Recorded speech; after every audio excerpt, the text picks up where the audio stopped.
रत्नागिरी जिल्ह्यामधील शेकडो जुन्या साकवांचा प्रश्न हा ऐरणीवर आलेला आहे। रत्नागिरी जिल्ह्यातील 608 साकव वर्षानुवर्ष दुरुस्तीच्या प्रतीक्षेमध्ये आहे। संगमेश्वर तालुक्यातील कुचांबेमधील साकवाची दयनीय अवस्था झाली आहे, तर कुटरे, नांदगाव, गोवळ, पाते, तळवडे, येगाव अशी अनेक गावं साकवावर अवलंबून आहेत। साकवाची दुरुस्ती करण्याची मागणी आता नागरिकांनी केली आहे। पुण्यातील इंद्रायणी पूल दुर्घटनेनंतर आता रत्नागिरी जिल्ह्यातील साकवांच्या बाबतीत सुद्धा सुरक्षेच्या दृष्टिकोनातून असलेला प्रश्न आता ऐरणीवर आलेला आहे। रत्नागिरी जिल्ह्यातील जवळपास 608 साकव हे वर्षानुवर्ष दुरुस्तीच्या प्रतीक्षेत आहेत। कोकणातील दळणवळणाचं मुख्य साधन हे साकव असे समजले जातात। अनेक साकवांची अवस्था ही दयनीय झालेली आहे। आपण सध्या रत्नागिरीतील संगमेश्वर तालुक्यातील कुचांबे इथल्या या साकवावर आहोत आणि इथल्या साकवाची ही अवस्था अशी दयनीय झाल्याचे देखील दिसून येत आहे। 1978 साली बांधलेल्या या साकरावर अद्यापही 1 रुपयाचा खर्च झालेला नाहीये। हा साकव हा कुटरे, नांदगाव, गोवळ, पाते, तळवडे, येगाव अशा अनेक या ठिकाणी गावे या साकवावर अवलंबून आहेत। जवळपास 10,000 लोक या साकवावर अवलंबून असल्याचे देखील दिसून येत आहे। आपण दृश्यातून पाहिलं तर अतिशय गंज आलेला आहे लोखंडाला। याच बाबतीत बोलण्यासाठी इथल्या कुचांबे गावचे आपल्यासोबत ग्रामस्थ आहेत। आपण त्यांच्याशी चर्चा करणार आहोत।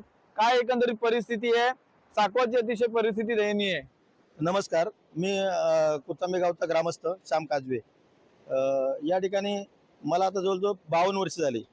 मी मुळात त्याच्या आधीपासून हा पूल जुन्या लोकांनी बांधला, जिल्हा परिषदेने बांधला असेल, परंतु चांगल्या सोयी दळणवळणासाठी हा रस्ता बांधली आणि चिपळूण आणि संगमेश्वरला जोडणारा हा एकमेव आणि उत्तम असा फायद्याचा असणारा ब्रिज आपला पूल या ठिकाणी आता होता, परंतु अखेरच्या घटका मोजतोय। 1978 पासून या पुलावर अद्याप 1 रुपयाचा खर्च झाल्याचं नसल्याचं देखील चर्चेला जात आहे। काय एकंदरीत परिस्थिती? ना आम्ही जेव्हा जन्मलो नव्हतो तेव्हा म्हणजे आम्हाला समजत नव्हतं तिथपासून हा ब्रिज आहे। आणि मधल्या 10 वर्षापूर्वी मी पंचायत समिती सदस्य असताना ह्या प्लेटी मारल्या गेल्या। पहिल्या लाकडाच्या प्लेट होत्या, त्याच्यावरती लाकडाचं हे होतं, परंतु त्याच्यानंतर बऱ्याच वेळेला आम्ही मागणी केली की हे 2 तालुक्यांना जोडणारा हा ब्रिज आहे। आणि मग तो 2 तालुक्यांना जोडण्यासाठी जर सगळे दळणवळण आहे, इकडचं कुटरे गाव आणि कुचांबे गाव, मार्केट दोन्ही साईडला आहे, बाजार ह्या साईडला आहे आणि हा वर्षाचे 12 महिने वापरण्यासाठी येणारा ब्रिज आहे।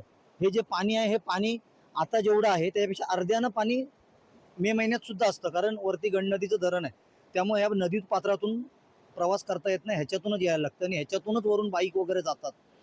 आणि म्हणून आता जे इंद्रायणी नदीवरच्या पुलाचं जे प्रकरण घडलं, असं पुन्हा हे घडू नये आणि इथले आमचे जे ग्रामस्थ आहेत आता ते टीव्हीला बघितल्यानंतर इथले भयभीत झालेत। ज्या साकवांच्या बाजूला RCC साकव झालेत, तिथं जे साकव असेच निरुपयोग पडलेले आहेत, त्यातलं मटेरियल काढा, इकडे जॉईंट करा, पण तो दुरुस्त करा, कारण हा धोकादायक आहे।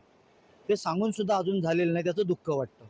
नक्कीच आपण पाहिलं तर जवळपासची जी 10 गावे आहेत ती या साकवावर अवलंबून आहेत। शाळेतली मुलं आहेत ती सुद्धा या साकवावरून जात येत असतात। त्यामुळे आता सुरक्षेच्या दृष्टिकोनातून या साकवाचं अधिकाधिक लवकरात लवकर चांगल्या पद्धतीने कामकाज करण्याची या ठिकाणी मागणी ग्रामस्थांमधून होताना दिसून येत आहे। राजन चव्हाण, पुढारी न्यूज, संगमेश्वर, कुचांबे, रत्नागिरी।